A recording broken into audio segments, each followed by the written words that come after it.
कोटिया ओडिशार थिला और रहिबो केही चाहिले एहाको अलगा करि परिबे नाही। पड़ोसी केवल राजनीतिक रोटी सेकिबाकू चाहुचंती।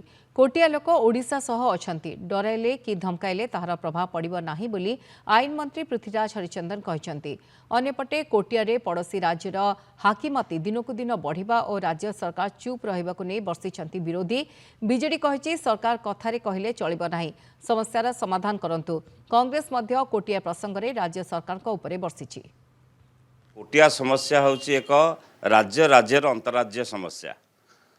ये समस्या समाधान करिया पई मानसिकतार आवश्यकता अछि सरकार किंतु 2 वर्ष हो गला गोटे सरकार आसीबा जो सरकार केंद्र रे सरकार अछि सेही दलर राज्य रे सेही दल सरकार अछि।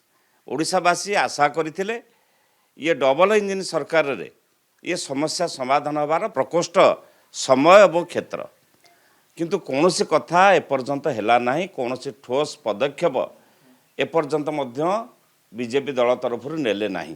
एमाने कोटिया कथा जेते जहाँ कहले से माने दादागिरी करुचंती। कोटिया रे माने पशि पारुना निजे मुख्य उपमुख्यमंत्री जाइकिरी तांको टेंट भांगी देले, पताका उत्तोलन करई देले नाही, तापरे भी सरकार चुप। या ऊपर कौन सी विज्ञप्ति कौन करा जिवो ता ऊपर से गुरुत्व दौ नांती। आम संघीय ये आउ जोटे स्टेट रे आसी आमर जदि करिवो आम संघीय क्षेत्र में प्रवेश करी कथा करिवो तो गिरफ करिया कथा कौन सी कथा से माने करूनांती, गुरुत्व सहित नौ नांती। से माने तांकर एथिरु राजनैतिक रुटी सेकिवा आरंभ करछन्ती। मो कहवा कथा आज भी कोटिया ओडिशार एवं कोटिया ओडिशार होइकी रहिबो से दिगरे सरकार संपूर्ण भाव में से दृढ़ अछन्ती एवं आमे पूरा पूर्ण विश्वास रखिचु जे कोनोसी मते आमको एथिरु केही पछुको हटेबाकू कोनोसी प्रकार सुजोग सृष्टि होबो नै। कोटियावासी आम ओडिशार एवं कोटियावासी आम संगे ही रहिबो।